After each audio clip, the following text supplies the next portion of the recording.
పవిత్ర కృష్ణానది తీరమున ఉన్నటువంటి పెదకల్లేపల్లి గ్రామంలోని రాజుగారి మేడను మనం ఇప్పుడు చూస్తున్నామండి. ఈ రాజుగారి మేడ పక్కనే శ్రీ దుర్గా నాగేశ్వర స్వామి వారి టెంపుల్ ఉంటుందండి. ఈ యొక్క గుడిని కూడా రాజావారి వారసులే కట్టించడం జరిగింది. ఈ యొక్క గుడి యందు శివరాత్రి ఉత్సవాలు 3 రోజులు ఘనంగా జరుగుతాయండి.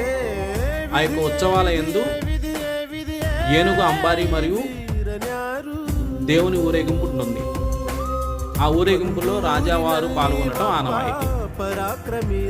ఆ 3 రోజుల ఉత్సవాల యందు రాజావారు పాల్గొని ఈ యొక్క మేడలోనే ఉండి శివరాత్రి ఉత్సవాలు తిలకించేవారంటండి. రాజుగారి మేడ మొత్తం పాడైపోయిందండి, చూస్తున్నారు కదా.